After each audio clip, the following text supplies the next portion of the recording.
Bom dia, seja muito bem-vindo a mais um programa de Esperança e Vida, onde nós vamos estar trazendo uma palavra de esperança para o seu coração. O texto que eu gostaria de estar lendo hoje é apenas um texto curtinho que se encontra lá no início da carta do apóstolo Paulo à igreja de Filipos, Filipenses capítulo 1. Apenas o versículo 1 e o versículo 2 vão dizer o seguinte: Paulo e Timóteo, servos de Cristo Jesus, a todos os santos em Cristo Jesus, inclusive bispos e diáconos que vivem em Filipos. Graça e paz a vós outros, da parte de Deus nosso Pai e do Senhor Jesus Cristo. É interessante que nós podemos aprender nesses pequenos versículos algumas coisas bastante importantes, algumas ideias bastante importantes que o apóstolo Paulo tinha. A primeira coisa que nós podemos aprender aqui é que o apóstolo Paulo se considera servo do Senhor Jesus Cristo. No primeiro versículo ele vai dizer que ele e Timóteo são servos de Cristo Jesus. E é interessante que essa palavra que o apóstolo Paulo usa aqui, que é traduzida como servo, ela é a palavra doulos. E doulos é alguém ainda menor que servo. Doulos é o escravo, é aquele que não tem direito nenhum.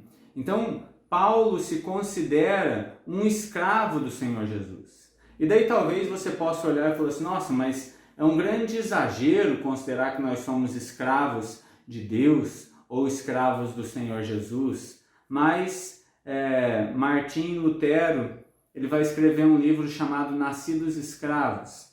E o título desse livro é muito interessante, porque ele ensina que nenhum de nós nasceu um homem ou uma mulher livre. Todos nós nascemos escravos. Todos nós nascemos escravos do nosso próprio pecado, das nossas próprias vontades, da nossa própria carne, do nosso próprio egoísmo.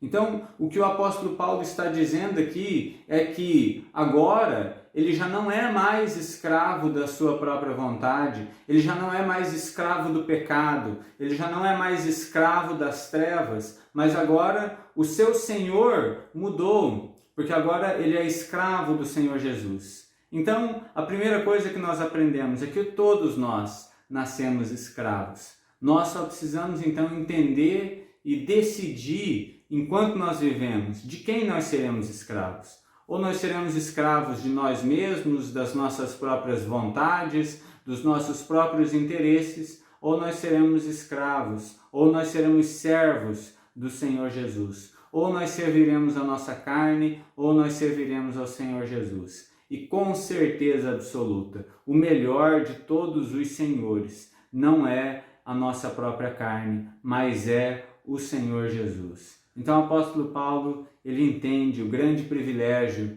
de ser servo do Senhor Jesus. Mas é interessante que o apóstolo Paulo também vai continuar dizendo que esta carta que ele escreve, ele não escreve para pessoas normais. Ele não escreve para pessoas comuns. Ele vai dizer que esta carta é intitulada Aqueles que são os santos. Ele vai continuar dizendo a todos os santos em Cristo Jesus, inclusive bispos e diáconos que vivem em Filipos.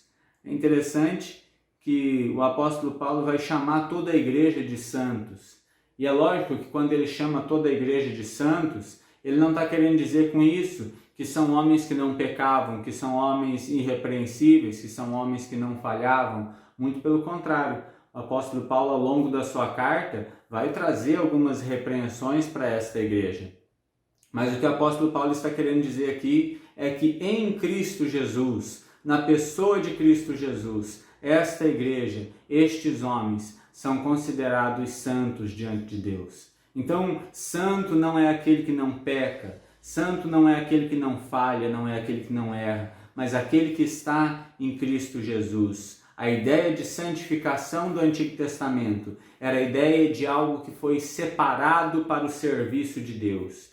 E o que o apóstolo Paulo está tentando passar aqui não é que ele está escrevendo para um grupo de pessoas que não precisava acertar nada nas suas vidas, mas para um grupo de pessoas separados especificamente para Deus. escolhidos especificamente para Deus, predestinados especificamente para Deus antes da fundação do mundo, conforme ele vai dizer também na sua carta à igreja de Éfeso. Então, que você tenha essa consciência de que nós somos aqueles que são santos, que são separados para a obra de Deus, que são escolhidos para serem servos de Deus, para serem escravos do próprio Senhor Jesus Cristo. Mas esse é um grande privilégio, porque a partir do momento em que nós nos tornamos servos do Senhor Jesus Cristo, nós já não somos servos mais dos nossos próprios interesses. Você ganhou, através de Cristo, uma vida santa, uma vida do próprio Senhor Jesus Cristo na sua vida. Você ganhou, através da morte do Senhor Jesus Cristo, a oportunidade de ter um Senhor muito melhor do que o Senhor que você tinha,